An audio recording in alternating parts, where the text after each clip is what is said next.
Are you new to Ancestry DNA? Did you just get your test results back and would like to know where to start?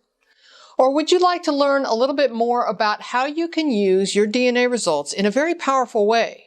Hey, welcome back to another episode on Genealogy TV. My name is Connie Knox. I am a lifelong genealogist here to help you go further faster, but factually with your family research. Today we are going to explore how best to use your new results using my own results on Ancestry. But before we do that, don't forget to subscribe and ring the bell so that you get notified of each and every new video I upload. Also, make sure you watch the entire video as there are good tips all the way through this program. I don't want you to miss anything that might help you find new clues to your family history. Now, while I'm demonstrating this on Ancestry.com, this strategy can be used on any of the testing companies. Let's get started right now. Okay, so here we are at the Ancestry.com website, and what you're going to do is you're going to go over to the DNA tab and view your results. Now, throughout this video, you're going to find I'm going to blur some areas because of security reasons, so there may be some links blurred out as I show you. Now, keep in mind from this page alone, you can activate another test. You can also, if you have multiple tests on here, you can see other tests. In my case, I manage multiple tests. And you can also change your settings over here. But for now, what we're going to do is we're going to focus on three areas. These are the three areas that you're going to need to get going quickly. This top section here is just DNA traits. It talks about hair color, eye color. But for family history, we're going to dive right in and get right to the meat of what it is that you're going to want to learn. These are the three areas that I talk about the most. The ethnicity estimates, they've recently updated. Now keep in mind, ethnicity estimates are just that. They're estimates. Okay, so if we look at the ethnicity estimates, these estimates are based on sample data. So in my case, I have multiple regions. Now they have improved this quite a bit recently, and what they've done is, as you hover over these different areas, you can see which regions they're talking about. So what they've done is they've gone out and they've sampled people who were deeply rooted in each one of those areas, and then they've tested your DNA against those regions. So one of the things that I've discovered that they've added here that is kind of cool, if you look down, now in some of these areas you won't see DNA matches for some of these areas, but if we look down here in the migrations area and we look at in this case, the Ohio River Valley, we can pick these different regions and check this out.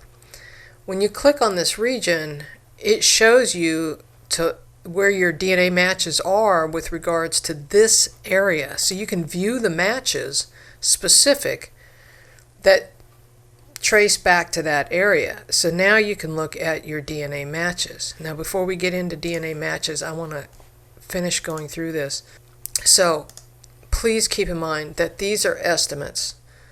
I find it more entertainment than I do real major benefit for digging in deeply into your family tree, although this is kind of cool to be able to see the matches, the DNA matches that are for those specific areas. That is a huge plus. So by clicking on this little button right here, it takes you back to the DNA home for your results. Now make sure that you also have your DNA linked to your family tree that's online. That's really, really important, especially for people trying to find you and you trying to find them. This area right here is, I think, probably the most powerful area, the DNA matches. The DNA circles are also helpful, and we'll get into that in a minute. But right now, this is what you want to learn. So your DNA matches are going to fall into different buckets. In this case, parent-child. My daughter is listed here, and I've obviously got her grayed out for privacy reasons. Immediate family, I have got my siblings falling into this bucket.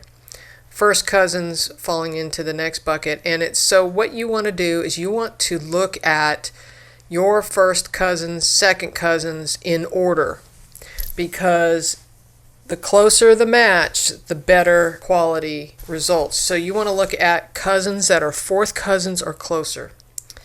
Now going back to the top for a minute, there are some filter buttons. You can only use one at a time, but I like to use the new button quite a bit. And you can also search for surnames. So let's say I am looking for everyone in my DNA match that matches with the surname of Booth. I could also search by location, but in my case, well, let's do that. So if I want to search for Booth in Ohio, I'm going to say yes. I'm going to say search. And what's going to happen is all of the DNA matches that have Booth ancestry are going to show up. Now, here's a situation where I've got fourth cousins that are showing up. So how this works is you want to look, first of all, and see if they have a tree. In this case, this person has a tree of 586 people.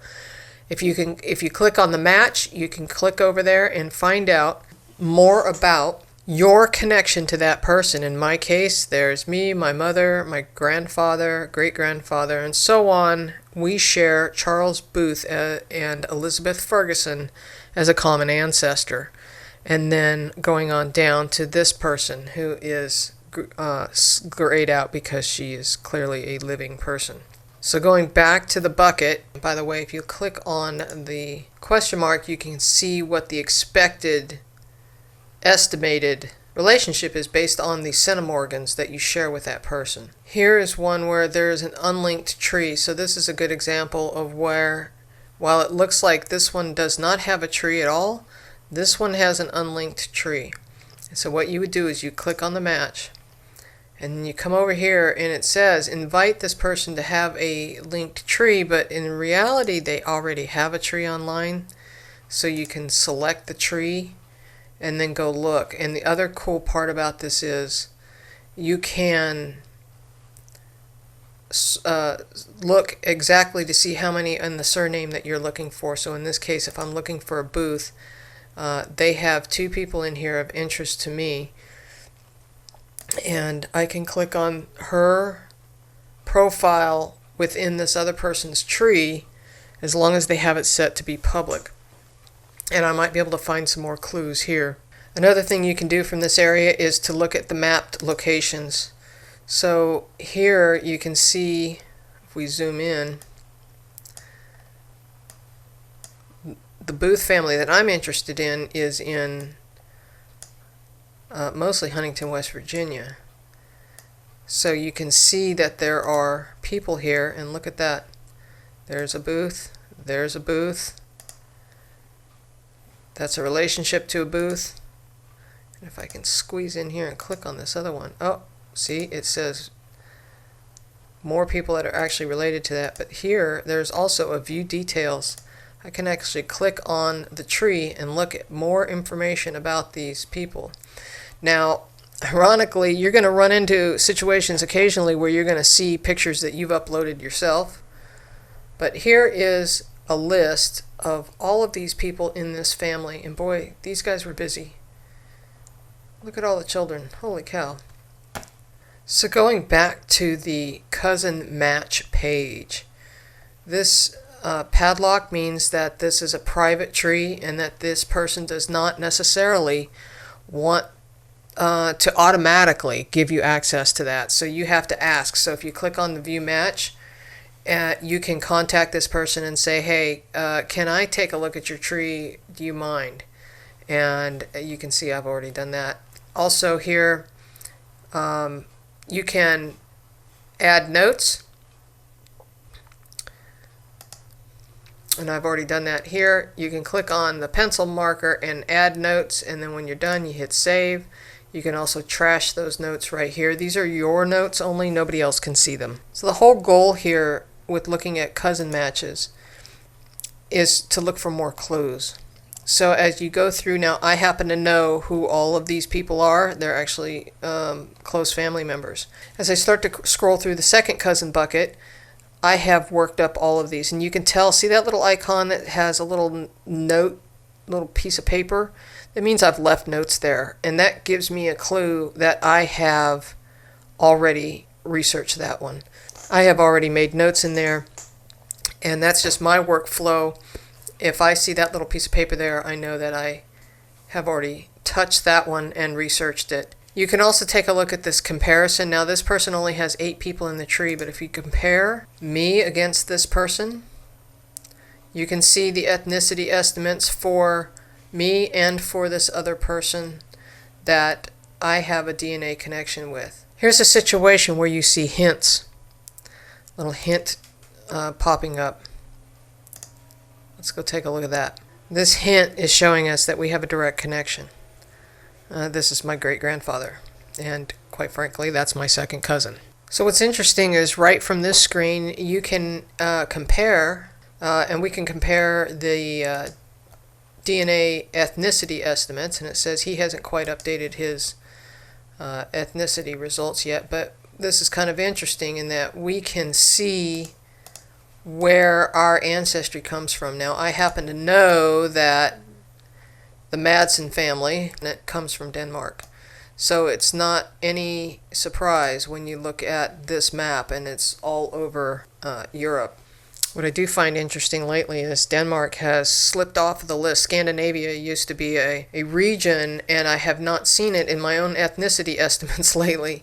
So clearly they are updating constantly. But I have done the research to Denmark, and I know that I do have lines in Denmark. Another thing you can do that I find helpful, especially after you've worked through a lot of these before, is you can click this new button. And what it does is it filters out everybody that you have not touched. So as you go and you look at the different DNA results, that little blue dot right there says that it's a new match. These are all new matches. I've never seen these before, and they're falling into the third cousin bucket, so it might be worth doing, taking a quick peek. Again, here's an unlinked tree that I would want to go through and actually go look. There's a tree under there. It's just not linked to this DNA test.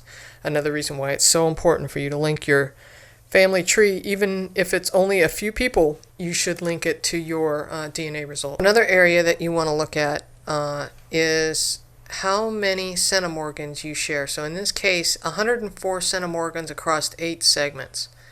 So what does that mean? You can click on this little question mark and it'll tell you. 108 is roughly a third cousin, which is exactly what the bucket is that it's falling into here. Now, in future episodes, we'll talk more about centimorgans and the numbers and how that works. Now, I have removed the new button in order to show you this match here. So here, this person has given me permission here to use her DNA matches.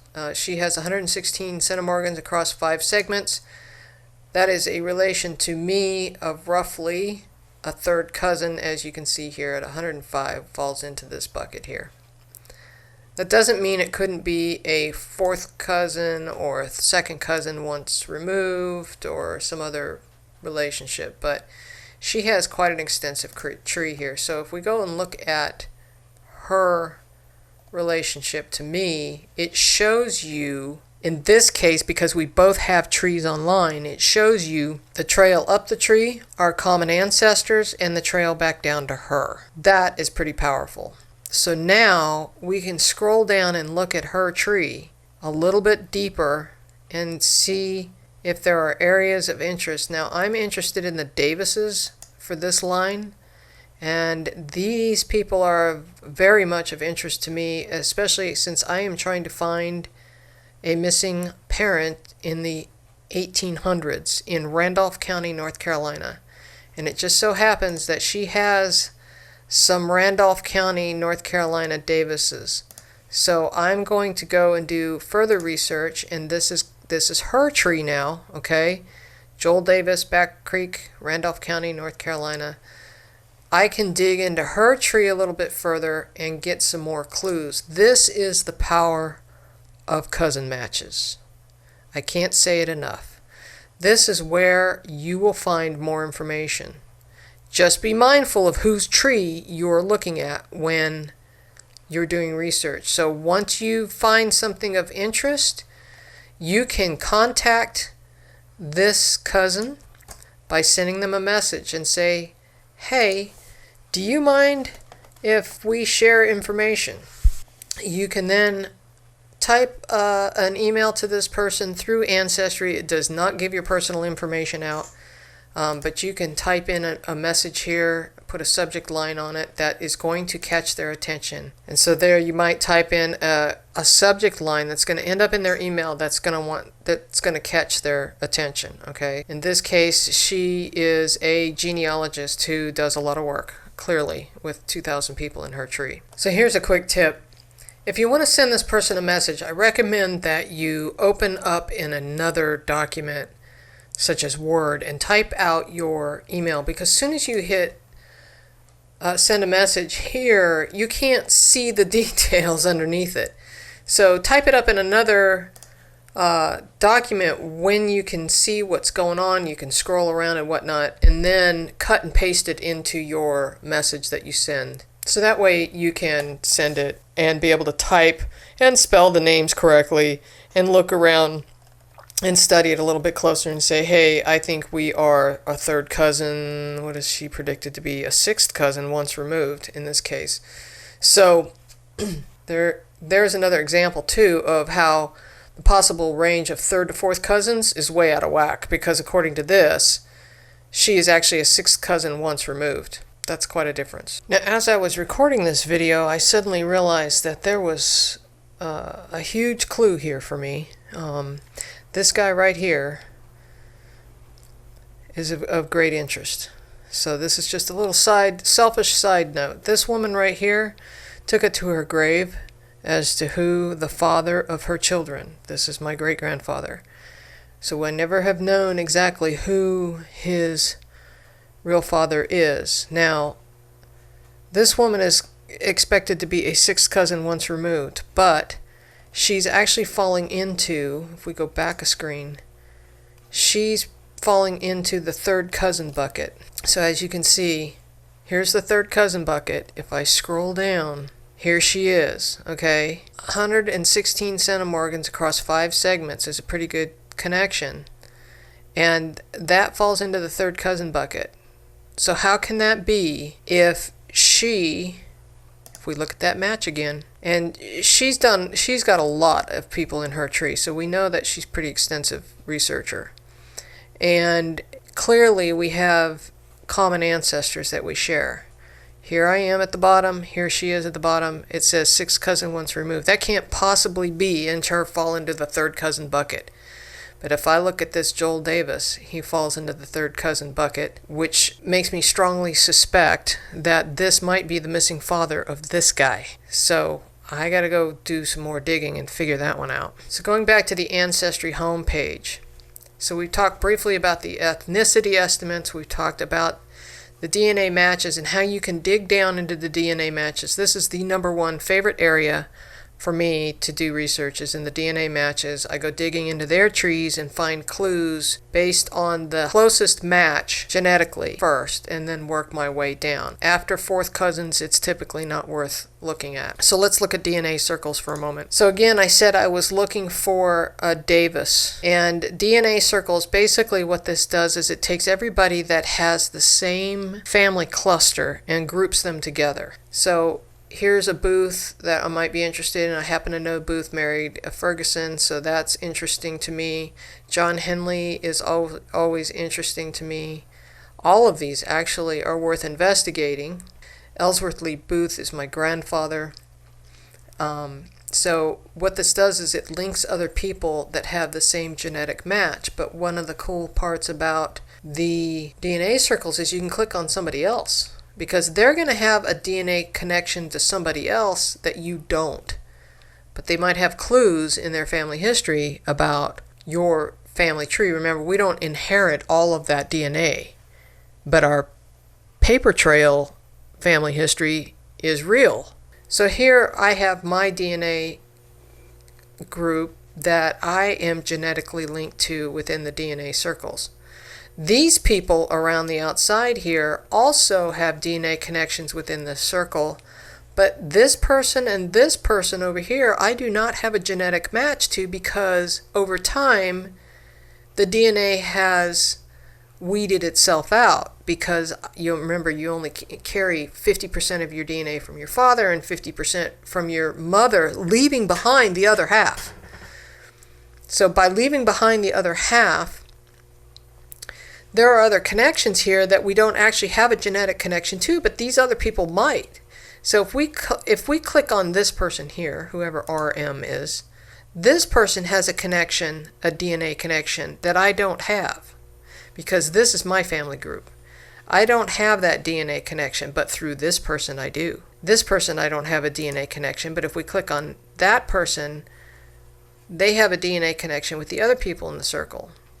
So by knowing this, you can then click through and learn more about their family groups. So if we scroll back up to the top, what you'll see is who is the common ancestor that we all share in this connection, and we can learn more about this person based on a collection of many people's trees kind of combined into one, and this kind of gives you the life story of this person and their family members. In this case there was 11 children, whereabouts they live. So this kind of looks like the family view that we normally, or the life timeline that you would see in your own records. Of all of those, DNA matches are my favorite. You can find some other things in the DNA circles. You can find a few little clues in the ethnicity estimates.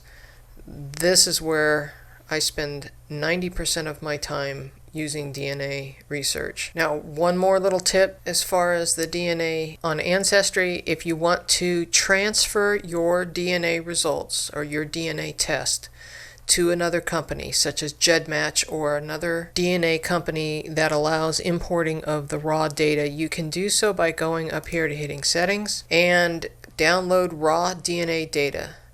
This will download a zip file to your computer. You do not want to unzip that. You just want to leave it zipped and then upload it to the other service. And then you can expand your DNA connections, such as GEDmatch. I know MyHeritage allows it. That's for a fee now. But you don't have to test at all these different places. You can upload this DNA test result that you took at Ancestry and upload it to another company, and then broaden your catch, if you will, your DNA catch with people who have tested at other companies. One last area I want to just point out is if you scroll down, new Ancestry discoveries is rather kind of cool.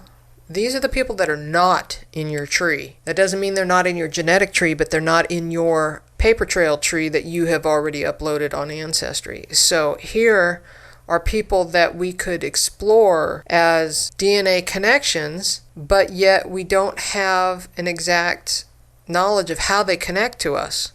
But you could drill through to some of these ancestors and find out a little bit more about them and see how they might be related to your own family. Obviously your discoveries, your new ancestor discoveries, are going to be different than mine. But it's always interesting reading to go through some of these and see how you might be connected. And sometimes it's real obvious and sometimes it's not. And of course you can drill through in some of these others, see how you're connected, kind of thing here. I find the ethnicity estimates entertaining, but they don't do a whole lot for me for research. The DNA circles would be my second choice to go explore, but DNA matches, if nothing else, use those as hints, because these people are the real connections that you have through DNA. So here's my second cousin. Our common ancestor is a great-grandfather, Herman Miller Madsen. So you can drill into the full tree and see both the ancestors and descendants if they're available to be seen. But the cool part is you can drill into any of these and take a look at the profile, and you may be able to import information that you didn't have. Now in this case you got to pay attention up here that you're watching the right tree, because this looks an awful lot like my own tree. So what I do in this case, to make sure that I'm comparing apples to apples and that I've got my tree separate from his, instead of going back and forth using the back page, I open in a new tab. So come up to the tree area and open in a new tab, and then click over here, and now I can change to my tree, and bingo, I am now looking at roughly the same area in my own tree. And then I can go back to his tree.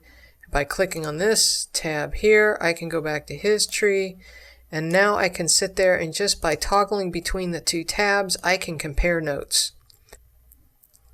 And now with the two different people here, the two different trees, this is his tree, this is my tree, I can compare information, and he's got a lot more information on this particular Donald William Madsen than I do. I don't have all these sources. I don't have a lot of information here. So this is great. I can then import some of that information either through the import tools or pulling up the actual source, taking a look at it. I can then save it to a person in my own tree.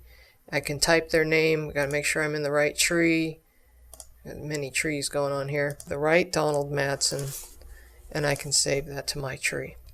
So there you have it, a beginner's guide, if you will, a quick start guide to using the Ancestry DNA tools that are available to you. Start with DNA matches. That's probably the most important part. This is always interesting, but frankly, this is based on a sample set, and when you're really researching your tree, the real clues, the evidence you're going to find is over here in the DNA matches. Well, this is just scratching the surface of what you can do with DNA, but cousin matches, digging into their family trees, is the fastest way to find clues into your own family history.